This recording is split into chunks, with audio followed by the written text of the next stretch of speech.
Alumnos del segundo curso de la carrera de Letras, sean bienvenidos a la clase 3 de la asignatura Literatura Española y Universal del siglo XII al XVI. En esta oportunidad hablaremos de los romances. Su contexto religioso se basaba netamente en el catolicismo, fundamentado en la Iglesia romana. En ese entonces predominaba una frase que decía lo siguiente: la ciencia toda era sierva de la teología. Respondía a un ideal donde el escalonamiento armonioso estaba entre natura, gracia y la gloria. La gracia se representaba por Jesucristo y la gloria era la perspectiva del mundo entero. De esta manera, la vida que importa es la que pasará después de la muerte física. Esa vida depende de las obras en esta tierra según la Iglesia Católica. Así que nuestra vida en la tierra no es más que un pasaje tortuoso de prueba, un valle de lágrimas, que debemos soportar para llegar al paraíso o al infierno, dependiendo de nuestro comportamiento. Esto era lo que sostenía el contexto religioso en ese entonces. La existencia de una sola lengua, el latín, favorecía a la cultura medieval. Es la lengua de la ciencia y el arte literario. Utilizar esta lengua sirve de tradición que luego el Renacimiento recoge y reaviva. La Iglesia Católica es la que maneja todos los aspectos culturales, ya que es la única que tenía acceso a la lectura y a la escritura. Así pues, es la que tenía la verdad y la transmitía según lo que considera que debe llegar a los fieles. Es también gracias al esfuerzo de los copistas que logran conservar la cultura que hoy tenemos de la época clásica. Para hablar de los romances debemos primeramente mencionar a la épica castellana. Entre estas está el Méster de Juglaría. Era representado por los juglares, quienes cantaban ante un público grande y generalmente en espacios abiertos. Estos basaban sus poemas en los cantares de gestas. Y las gestas eran las grandes batallas emprendidas por los caballeros en nombre de Dios o en nombre del rey. El Méster de Clerecía estaba representado por el clero, la iglesia. Estos eran hombres letrados. Tenían una composición más culta y más arreglada. Se llamaban cantares de gestas a ciertos poemas épicos primitivos de carácter popular y anónimo, que ensalzaban las hazañas de los héroes nacionales o las rivalidades sangrientas entre familias distinguidas. Los cantares de gestas florecen en el siglo XII y XIII y luego evolucionan y dan origen a los romances.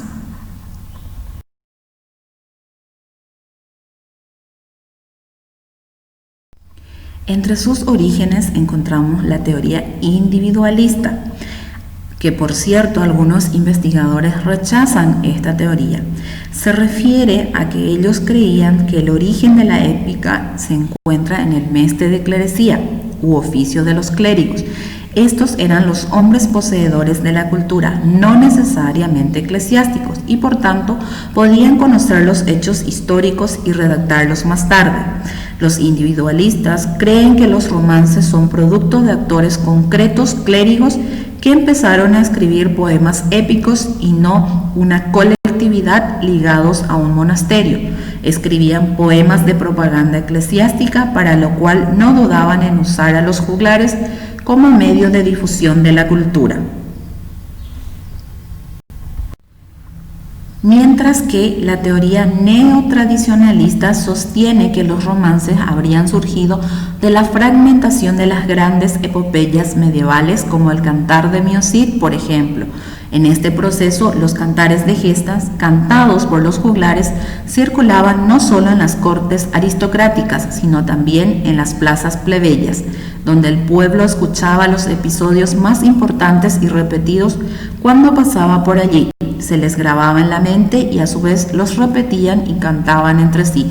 De esa manera se fueron transmitiendo oralmente de padres a hijos los fragmentos que tenían mayor interés e incluso algunos se mezclaron con otros y experimentaron una elaboración formal que consistía en numerosas variantes, muchas de ellas localizadas sobre todo al final. Al mismo tiempo había juglares cuyo propósito y alcance era más humilde y se dedicaban a cantar en público, y por separado solo los pasajes épicos que encerraban una acción o un suceso completo.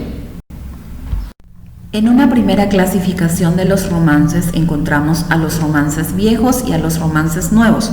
Los romances viejos datan de los siglos XIV y XV. Se caracterizan por ser populares y tradicionales. Fueron impresos durante la primera mitad del siglo XVI y son anónimos. En cambio, los romances nuevos son aquellos que escribieron los poetas cultos a imitación de los romances viejos. Para diferenciarlos de los primeros, los denominaron romances nuevos o artísticos. Tuvieron un extraordinario florecimiento en los siglos XV y XVII. Entonces, por su cronología podemos clasificar a los romances en romancero viejo o romancero nuevo. Luego, por su estructura, los romances poseen una trama narrativa en la que se distinguen un marco, una situación inicial, una complicación y una resolución. El marco está formado por los personajes, el lugar y el momento de la acción. En la situación inicial se plantea un conflicto o problema. En la complicación ocurre el desarrollo del conflicto que se ha presentado. Por último, en la resolución el conflicto se soluciona para bien o para mal. Como característica típica del romance, el final es trunco o abierto y también la inclusión del diálogo en los romances es un recurso muy utilizado. Por su temática podemos clasificarlos en romances históricos que tratan sobre temas históricos o legendarios pertenecientes a la historia nacional. Luego, romances carolingios. Estas están basados en los cantares de gestas franceses, como la batalla de Roncesvalles. Luego tenemos romances fronterizos que narran los acontecimientos ocurridos en el frente o frontera con los moros durante la Reconquista. También tenemos los romances novelescos, con gran variedad de temas, aunque frecuentemente están inspirados en el folclore español y asiático.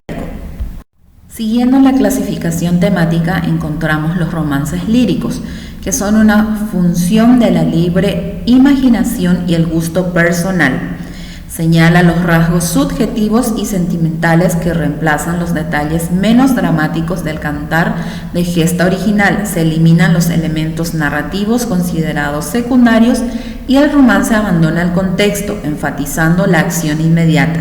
El poeta anónimo puede expresar sus sentimientos amorosos o favorecer temas folclóricos, personajes mitológicos y sucesos fantásticos.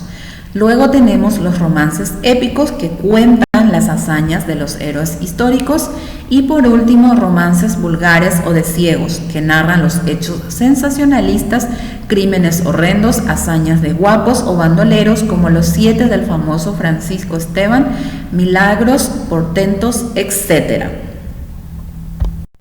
En cuanto a la composición de los romances podemos mencionar los recursos internos o textuales que se utilizaban, como por ejemplo la repetición léxica, que es la reiteración de un vocablo con el cual se destaca aquello en que se quiere que el lector o oyente haga hincapié.